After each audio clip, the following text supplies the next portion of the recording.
അപ്പോൾ ഒരു വശത്ത് ഇങ്ങനെ മഴ തുടരുകയാണ്. അപ്പോൾ അതിനിടയിൽ സംസ്ഥാനത്തെ കുതിച്ചുയരുകയാണ് പനി ബാധിതരുടെ എണ്ണവും. പ്രതിദിന രോഗികളുടെ എണ്ണം 12,703 ആയി. ഏറ്റവും കൂടുതൽ രോഗികൾ ഉള്ളത് മലപ്പുറം, കോഴിക്കോട്, തൃശൂർ ജില്ലകളിലാണ്. 72 പേർക്ക് ഡെങ്കിപ്പനിയും 13 പേർക്ക് എലിപ്പനിയും സ്ഥിരീകരിച്ചു. MG പ്രതീഷ് നൽകും വിശദാംശങ്ങൾ. പ്രതീഷ് 10,000 കടന്നിരുന്നു, ഇപ്പോൾ 12,703 എത്തി എന്നുള്ളതാണ് ഒരു പ്രതിദിന രോഗികളുടെ എണ്ണം. ആശങ്കപ്പെടുത്തുന്നതാണ്. എന്താണ് ആരോഗ്യവകുപ്പ് പറയുന്നത്? ഒപ്പം ജാഗ്രത പാലിക്കേണ്ട കാര്യങ്ങൾ.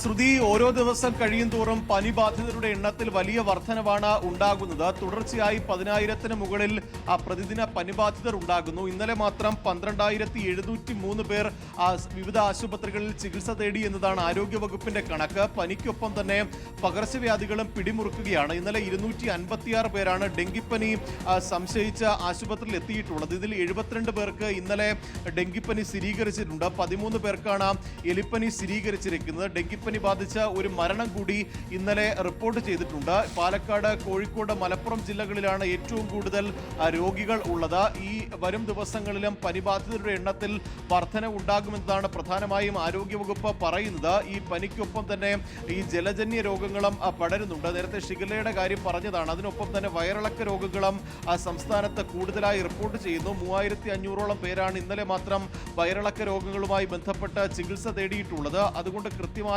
ഒരു മുൻകരുതൽ ഇക്കാര്യത്തിൽ വേണം എന്നതാണ് ആരോഗ്യവകുപ്പ് പറയുന്നത്. സ്വയം ചികിത്സ ഒഴിവാക്കി ഏതെങ്കിലും തരത്തിൽ രോഗലക്ഷണങ്ങൾ കണ്ടാൽ വിദഗ്ധ ചികിത്സ തേടണം. ഒപ്പം ഈ മലിനജലം, ഒപ്പം അതുപോലെ വൃത്തിഹീനമായ ഭക്ഷണം ഇതൊന്നും തന്നെ കഴിക്കാതിരിക്കുക. തിളപ്പിച്ചാറ്റിയ വെള്ളം മാത്രം കുടിക്കുക എന്നതാണ് ആരോഗ്യവകുപ്പ് പ്രധാനമായും അറിയിച്ചിരിക്കുന്നത്.